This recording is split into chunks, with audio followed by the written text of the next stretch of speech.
y cada uno de ustedes muy buenas noches y sean bienvenidos a nuestra 12ª semana del primer curso internacional virtual del pie diabético.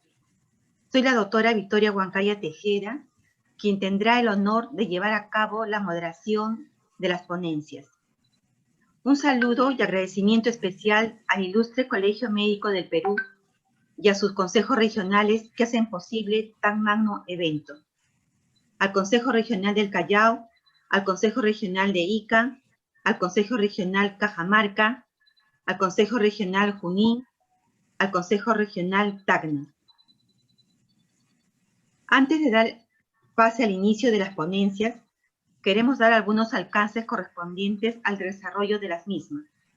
En primer lugar, se les invoca a mantener y conservar el respeto durante las ponencias de nuestros médicos. En segundo lugar, comunicarles que en la página web del Colegio Médico del Callao se encuentran a disposición todas las ponencias realizadas hasta el momento.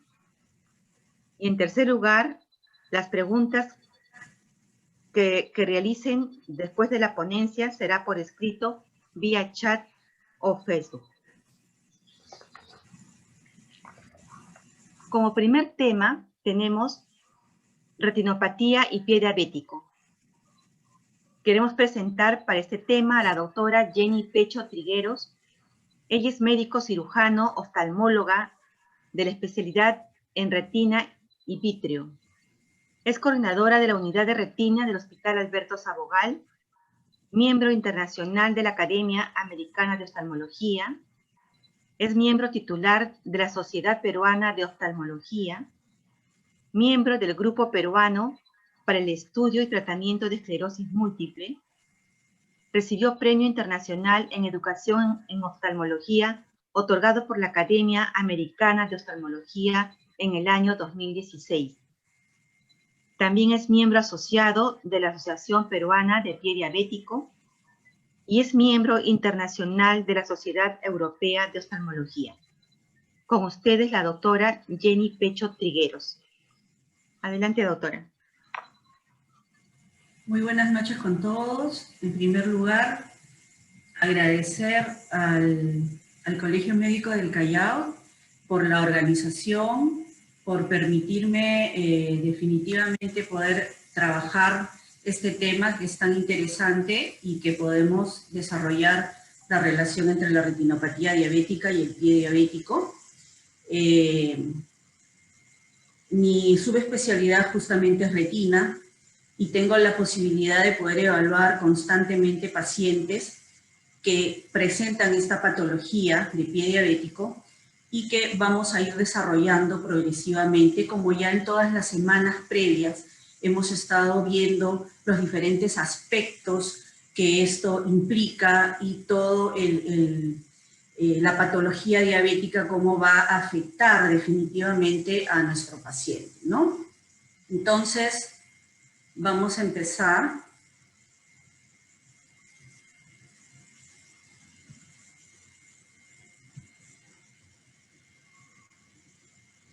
Como generalidades diríamos que la retinopatía diabética es la tercera causa de ceguera a nivel mundial. Ceguera, estamos hablando de pérdida de la visión. Pero más aún es prevenible en el 80% de los casos y detectándolo a tiempo y con un tratamiento temprano. Esa es nuestra participación principal en la detección de estos pacientes. No dejar que lleguen a esta ceguera y que sean parte de esta estadística. El 10% de los pacientes diabéticos ya tienen una limitación visual severa y el 2% llega a una ceguera asociada a retinopatía, como iremos revisando. Afecta generalmente entre el 20 al 30% de todos los diabéticos y es 50 veces más caro tratar a un paciente con retinopatía diabética que evitar el daño. Ahí viene lo que vamos a conversar más adelante, referido a la parte de medicina preventiva. ¿Y por qué? Porque aquí es fundamental el buen control metabólico que va a retardar la aparición y progresión de las lesiones existentes. Si contamos en el tiempo, en el transcurso del tiempo, cómo se desarrolla una retinopatía diabética, tenemos que un paciente con una historia ya de 20 años de evolución, por ejemplo, tenemos que más del 90% de los casos en casos que tenga diabetes de tipo 1 y más del 60% de aquellos con diabetes tipo 2 van a presentar una afectación visual. Es así que la Organización Mundial de la Salud estima que en Latinoamérica, de la ceguera global, el 7% es causada solo por retinopatía diabética. Y acá hay un parámetro que es muy importante de mencionar. La agudeza visual no es un parámetro para poder incluirla en el área de clasificación, pues su afectación muchas veces se presenta ya en fases muy tardías y muy avanzadas de la enfermedad, donde el pronóstico generalmente es malo desde el punto de recuperación. Como ya en clases previas se ha revisado, definitivamente la parte celular, la parte de fisiopatología del daño vascular intrínseco, se explica de muchas maneras. Y de ellos, principalmente, tenemos la participación de la glucosa y su producción de elementos negativos que van a afectar a las células musculares, que van a afectar la función de los monocitos y que van a afectar también diferentes tipos de radicales negativos que van a acumularse y van a explicar la fisiopatología del daño vascular. Y eso lo vamos a ver a continuación. Entonces, ¿qué es lo que está pasando cuando tenemos un paciente con hiperglicemia o con una resistencia a la insulina? Va a haber todo un proceso inflamatorio que definitivamente va a afectar a toda la capa vascular, los cambios que se producen, la destrucción, la adaptación y justamente el aumento de fibrina y otros factores proinflamatorios que finalmente van a dejar huellas y van a alterar la función normal circulatoria. Es así que tenemos la producción de sustancias negativas, como ya se ha mencionado en semanas anteriores y que se han hecho amplias revisiones al respecto. Y finalmente lo que vamos a encontrar, lo común en todo esto, va a ser el daño endotelial, alteración en la coagulación y predisposición a la aterosclerosis, ¿no? Eso explica la mayoría de daños vasculares de tipo diabético. Nuevamente, esta interferencia en las funciones celulares van a producirse aumento de la lipogénesis, alteraciones en el metabolismo de los esfingolípidos, alteraciones mitocondriales, que para el caso de la retina es fundamental para poder ver la función. La retina es un tejido que trabaja mucho la parte energética, la parte antioxidante se altera completamente y por lo tanto hay respuestas inflamatorias, es decir, es una cadena de eventos que lo que tienen en común es el daño endotelial vascular. Para el tema de la retinopatía o para el tema en general de las estructuras oculares, la vía que a nosotros más nos interesa es el incremento de la activación de la vía del poliol. ¿Por qué? Porque en este caso se produce un aumento del sorbitol y con ello un estrés osmótico. Este estrés osmótico nos va a alterar estructuras oculares como el cristalino, que posteriormente nos va a explicar la predisposición de los pacientes a formar catarata, alteraciones vasculares que se producen a nivel de los dos grandes circuitos circulatorios de la retina que vamos a ver a continuación.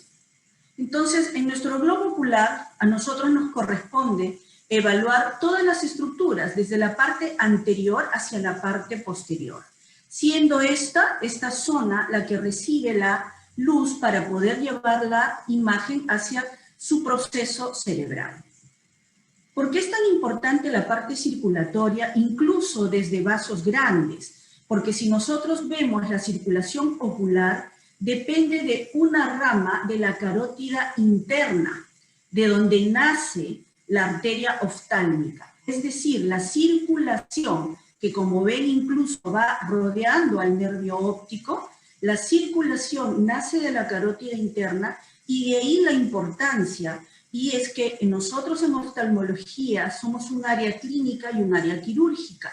En el área clínica podemos incluso determinar o tener características que nos pueden llevar a pensar que hay una patología vascular principal por ciertos cambios que vamos detectando en la circulación ocular. Y es importante porque nos explica patologías, por ejemplo, aterosclerósicas, que afectan grandes vasos y que posteriormente empiezan a afectar circulación retinal, ¿no? Entonces, esta rama es importantísima, la arteria oftálmica, porque de ella se va a formar toda la ramificación para nutrir estructuras externas oculares, que muchas veces, por ejemplo, tenemos pacientes que vienen con parálisis o con problemas de párpado, etcétera, pero que se explica por alteraciones de la parte circulatoria y neurológica también, y esa relación que tiene con la parte interna.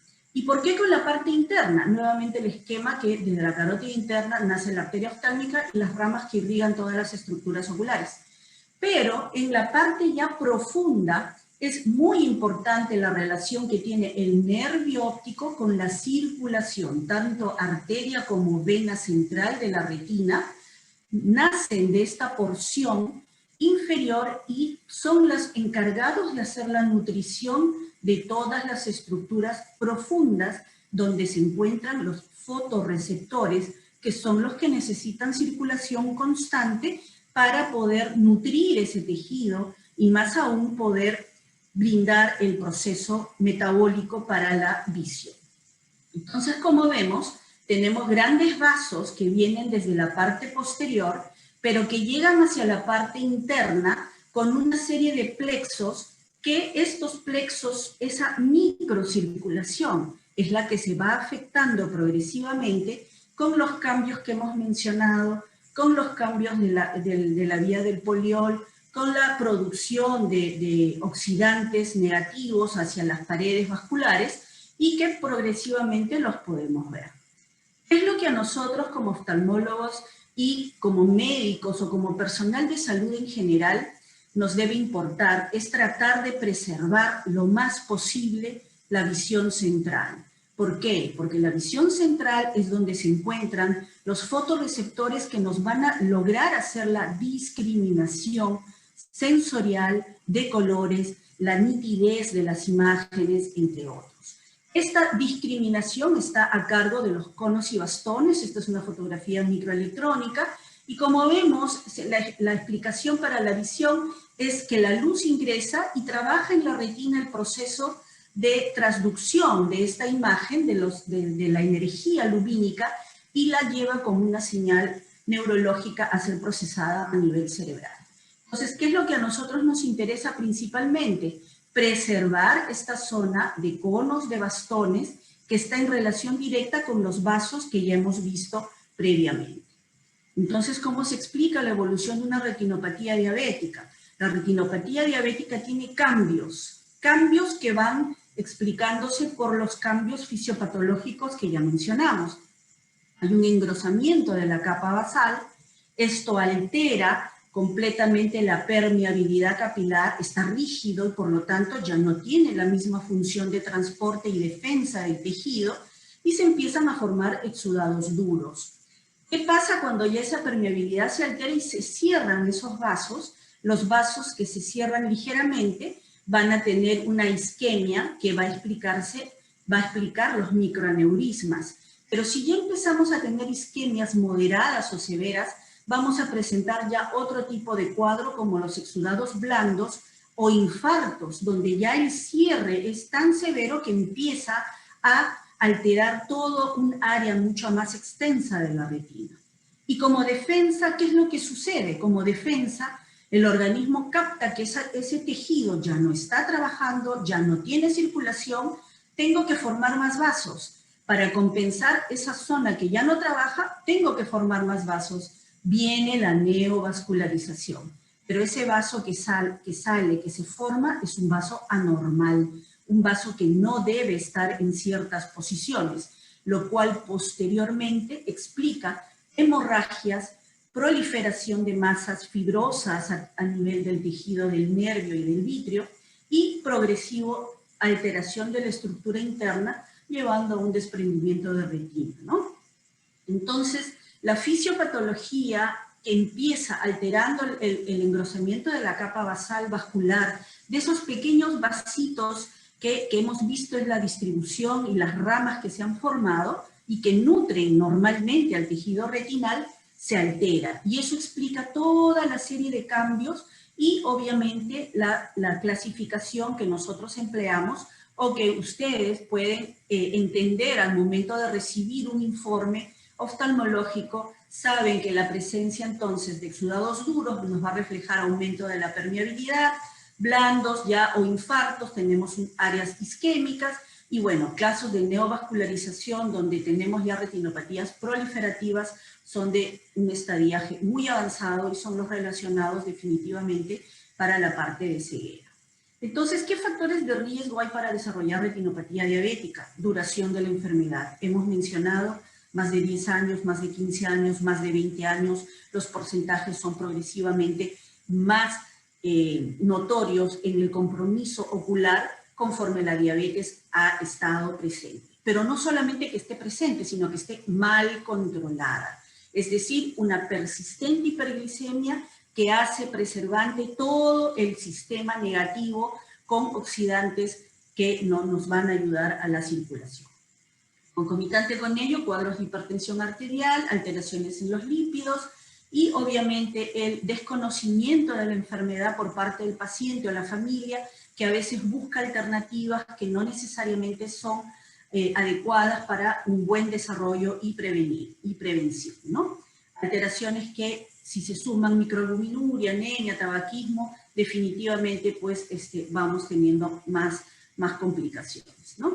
Entonces, lesiones básicas que se presentan, creo que del cuadro de fisiopatología las podemos explicar perfectamente. Tenemos el arrosariamiento venoso, ¿no? Son vénulas que se van dilatando, están sufriendo, ya no tienen la misma circulación, empiezan a dilatarse por un lado, a cerrarse por otros, empieza una alteración de grosores. Microneurismas, que hemos dicho que son pequeñas dilataciones oculares, muy pequeñitas, como puntitos rojos nada más, que se vincula generalmente a la gravedad de la retinopatía. Los exudados duros, dijimos que ya era un tema un poco más avanzado relacionado al cierre vascular, a las isquemias, y ya son depósitos blanco-amarillentos, porque ya son capilares que han exudado, que han sudado y que han dejado una huella, huellas blancas como pequeñas marcas que generalmente están en la zona donde la circulación también se ha afectado más. Y las microhemorragias, que son rupturas pequeñas de los vasos capilares,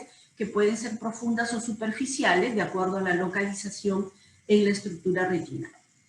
Los exudados blancos, que corresponden a microinfartos, que generalmente están asociados también a los duros, porque es una fase de progresión, digamos, y las hemorragias vítreas, pues que definitivamente son esos nuevos vasos que no debieron salir, nuevos vasos que nacen generalmente alrededor del nervio, tratando de darle más circulación a esa zona. Sin embargo, la hemorragia se produce porque ese tejido es un tejido alterado, un tejido que no debería estar allí. Y la patología que puede hacer que nosotros recibamos con mayor frecuencia y que tal vez no pensemos que pueda ser una retinopatía diabética es el edema macular. El edema macular es la inflamación de la retina, de justo esa retina central que tiene los conos y bastones, y que causa en el paciente una baja brusca y notoria de su visión. A veces los pacientes se tapan un ojo por casualidad y se dan cuenta que no ven con el ojo que quedó libre. Es el momento donde recién empiezan a buscar, pero ya no, cuando los evaluamos están asociados a otras patologías. Entonces, el tejido o la patología que más daño o más severa carga de disminución de visual produce es el edema macular diabético. Ese es el que debemos de tener presente. ¿Y cómo lo podemos evaluar? ¿Cómo podemos evaluar a nuestros pacientes? Tenemos cartillas para personas que son letradas y para personas que son iletradas, que nos van a corresponder con ciertas longitudes de medida y capacidades visuales como se estandarizan al momento de los reportes. Y estas cartillas, ¿por qué tienen dos rayas, una roja y una verde? Justamente para poder ver discriminación de colores. ¿Y qué área da la discriminación de colores? Los conos y bastones. Entonces, si nosotros tenemos una cartilla que nos puede ayudar a ponerla a 6 pasos de distancia nuestra, podemos ir brindando a nuestros pacientes la opción al menos de determinar que haya discriminación de colores, rojo-verde, y que haya la percepción de letras a las distancias que se están consignando, como para tener una idea de la parte evolutiva, si es que no tenemos acceso a alguna parte tecnológica, como vamos a ir viendo. ¿Qué otra opción tenemos? Estas son cartillas mucho más prolijas, mucho más en detalle, que se usan para estudios de investigación, sobre todo son cartillas que manejan 5 letras por línea, que son estándares para trabajos de investigación. ¿Qué otra cosa podemos evaluar? Hemos dicho que lo que más notoriamente el paciente nos puede referir es una baja de visión central. La retina, la zona de mácula, que es como se denomina la retina central ocular, tiene una parte que son los 10 grados centrales. La cartilla de Amsler es una cartilla en la cual hay un punto central y si ustedes cuentan hacia la derecha, hacia la izquierda, hacia arriba y hacia abajo, hay una discriminación de 10 cuadraditos. Justamente el objetivo de esta cartilla es tratar de evaluar en una forma práctica, que se puede hacer con diferentes formas de cuadrícula, pero siempre que sean cuadrados, no rectángulos o no cosas que no correspondan, para que el paciente, al momento que nosotros, generalmente se hace la prueba a 30 o 40 centímetros como un área de lectura, con sus lentes de lectura, y se hace ojo por ojo, para ver si es que tiene una alteración. Si tuviera una alteración, el paciente tiene que consignar o dibujar el área donde ve la deformidad. Eso nos vendría a ayudar a nosotros bastante si es que el paciente es captado por un médico general o por un personal de salud que no tiene un acceso, como vuelvo a repetir, a un sistema mucho más tecnológico, al menos ir determinando qué es lo que está pasando con su visión central. Son formas prácticas de poder hacer evaluación. Entonces hemos dicho que los 10 grados centrales son importantísimos puesto que están en relación entre el nervio y la mácula. Esos son los 10 grados más importantes de visión.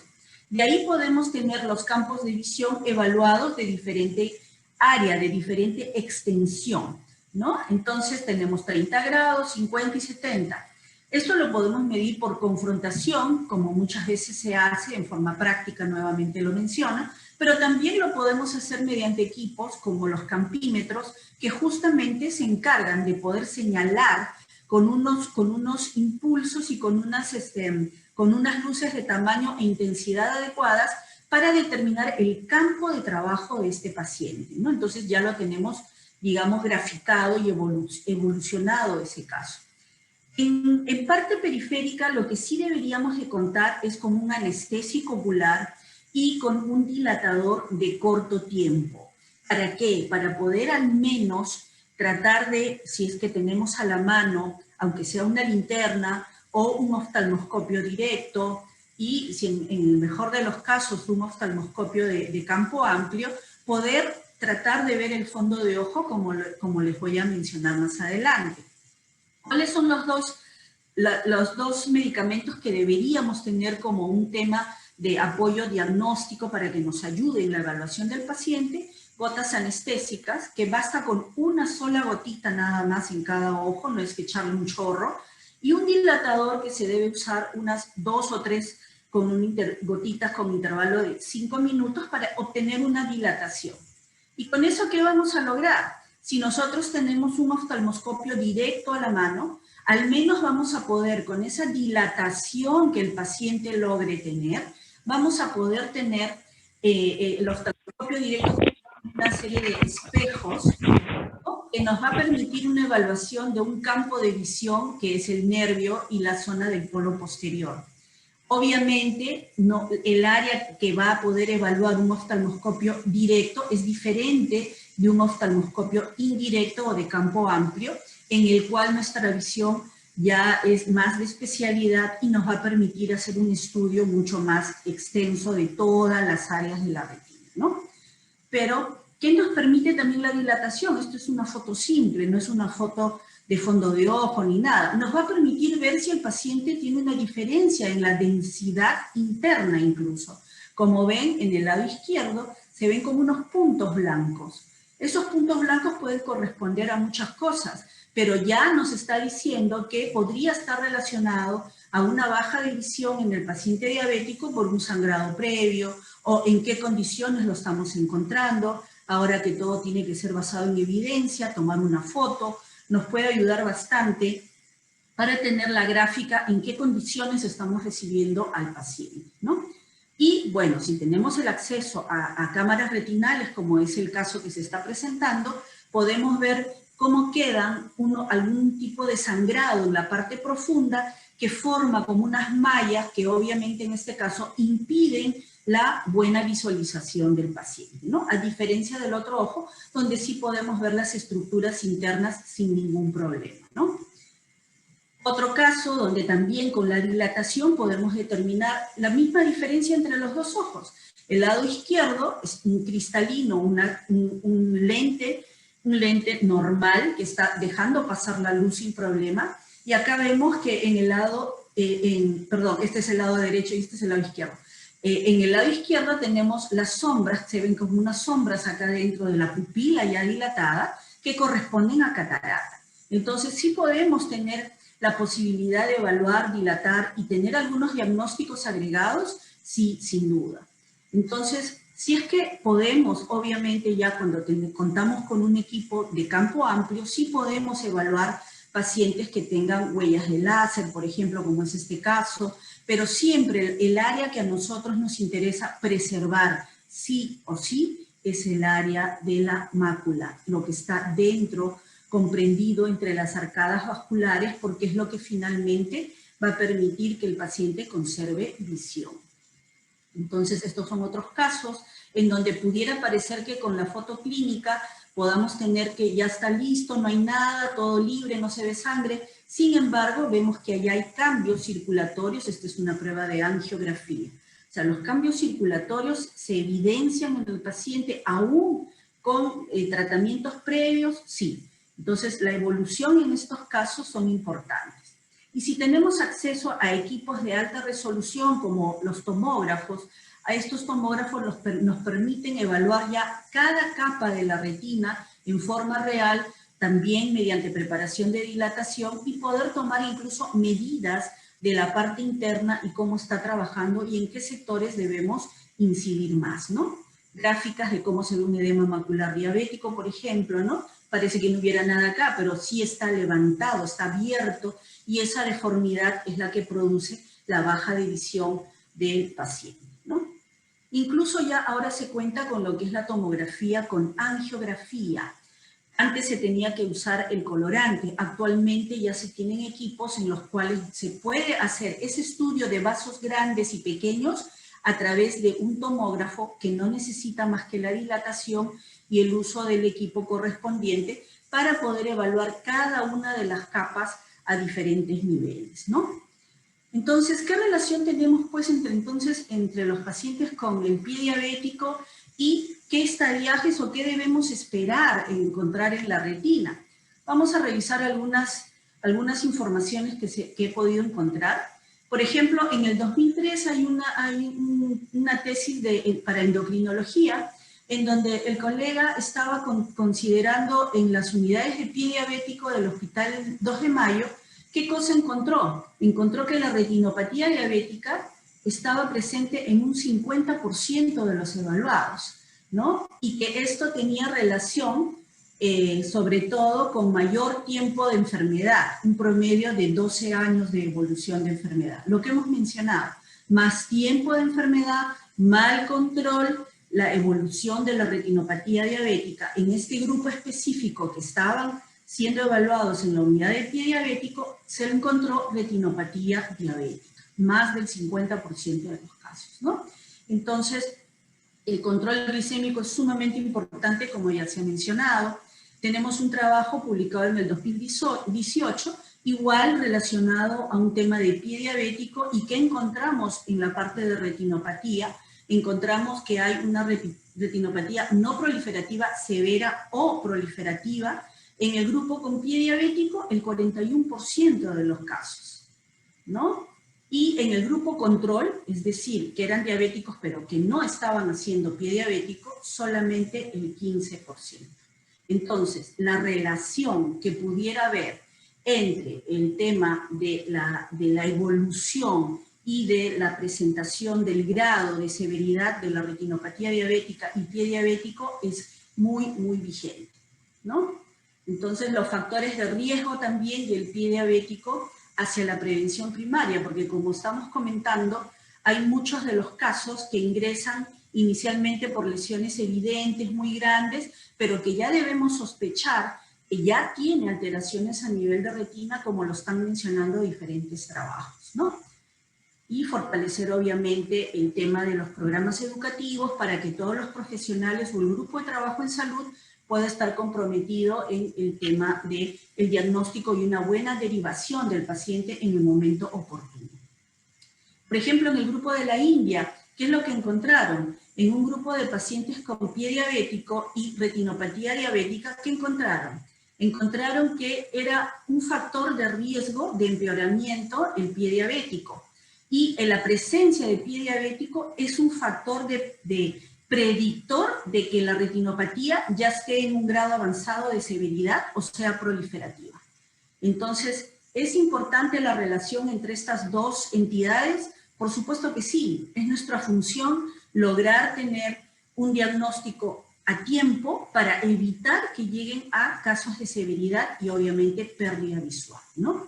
Igual en hospitales de alta complejidad, ¿qué alteraciones se encontraron? Se encontraron diferentes alteraciones en los pacientes que venían a la unidad de pie diabético. Generalmente ya tenía más del 50%, el 52.5%, retinopatía diabética.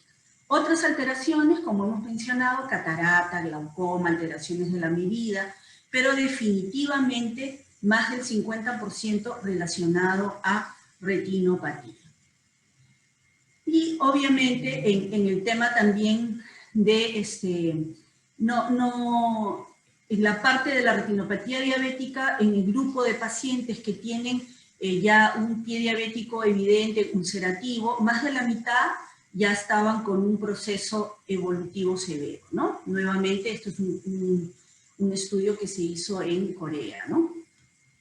Nosotros en el Hospital Sabogal tenemos dos tipos de trabajo, uno presentado en el 2014-2015, en donde estudiamos 55 pacientes que estuvieron en la unidad de pie diabético, con un tiempo de enfermedad promedio de 12 años, que era muy variable porque hay algunos que ya estando con pie diabético solo tenían 2 años de evolución y ya estaban hospitalizados por patología de pie diabético, ¿no?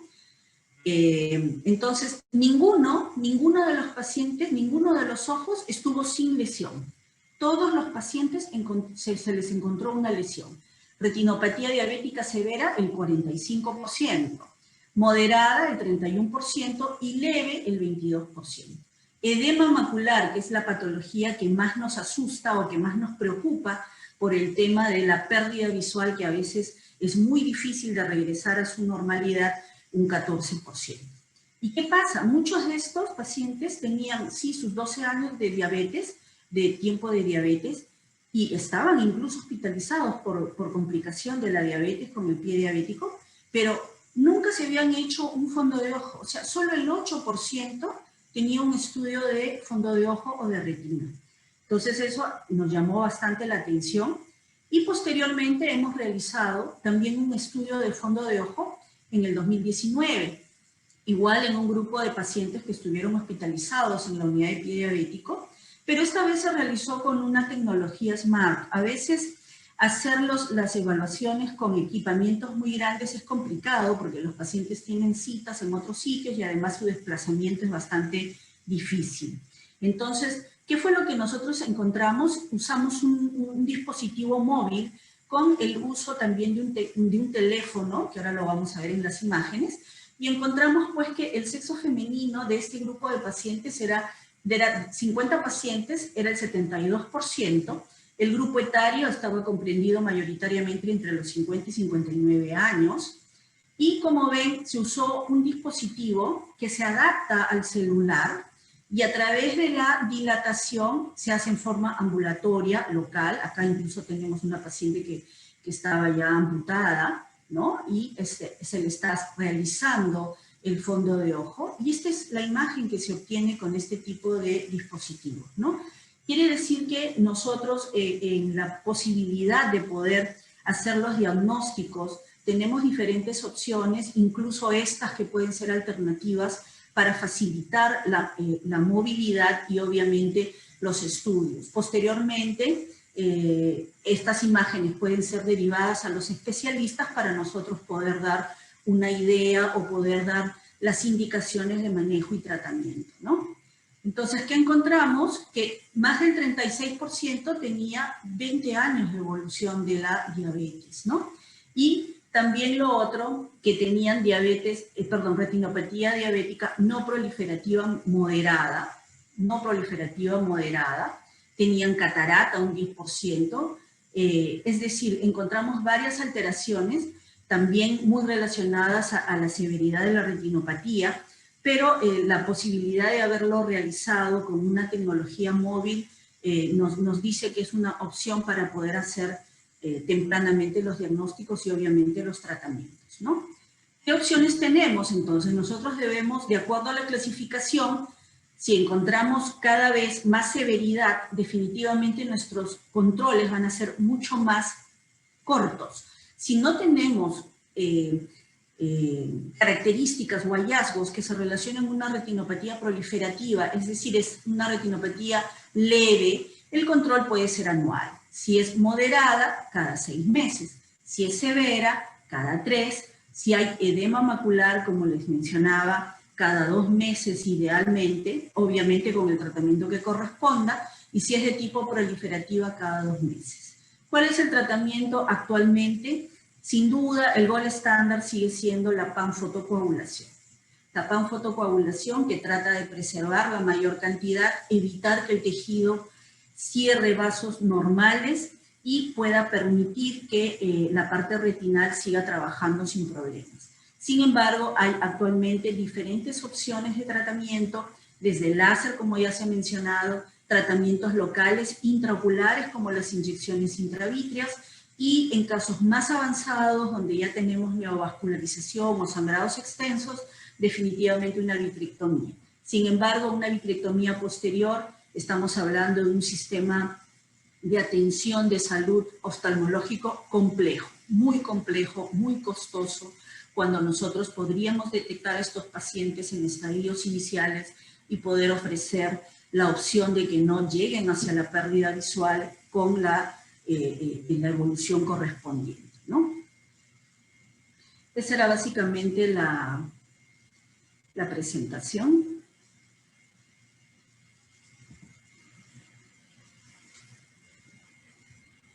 Muchas gracias, doctora. Tenemos 2 preguntas. Una es, hecho el diagnóstico de diabetes, ¿cada cuánto tiempo se debe realizar el control preventivo? Creo que ya lo mencionó. Lo ideal sería poder hacerle un fondo de ojo para poder determinar cuál es su diagnóstico, si tiene compromiso de retinopatía diabética leve, no proliferativa, proliferativa ya avanzada. De acuerdo a eso podemos plantear el esquema de trabajo. Si no tuviera lesiones significativas anualmente y con un buen control del azúcar, nosotros podemos ver al paciente cada año. Muy bien. La siguiente pregunta que nos han puesto es, ¿las cataratas tienen mayor incidencia en relación al pie diabético? Se ha encontrado que la catarata es producida con mayor frecuencia por alteración de la cadena del poliol, ¿no? Por el sistema del poliol. Es lo que hace que la catarata del diabético madure con mayor frecuencia, con menor tiempo, ¿no? Que se le diagnostique una catarata incipiente en enero y en julio ya esté totalmente opaco. ¿De qué depende? Depende de cuánto de estrés osmótico tenga ese tejido. ¿Y eso de qué depende? De sus niveles de azúcar. Por lo tanto, un paciente de una catarata senil, la evolución puede ser 10 años. Un paciente diabético mal controlado puede ser muy corto el tiempo donde se requiere la cirugía, ¿no? Nuestro agradecimiento, doctora Jenny Pecho Trigueros, por su brillante y didáctica exposición y muy profesional visión que contribuye a entender más allá los enigmas de esta enfermedad y la oportunidad en el momento del daño en que se debe actuar. El equipo organizador le hace entrega del certificado correspondiente a su gran aporte, el mismo que se le estará haciendo llegar. Muchas gracias.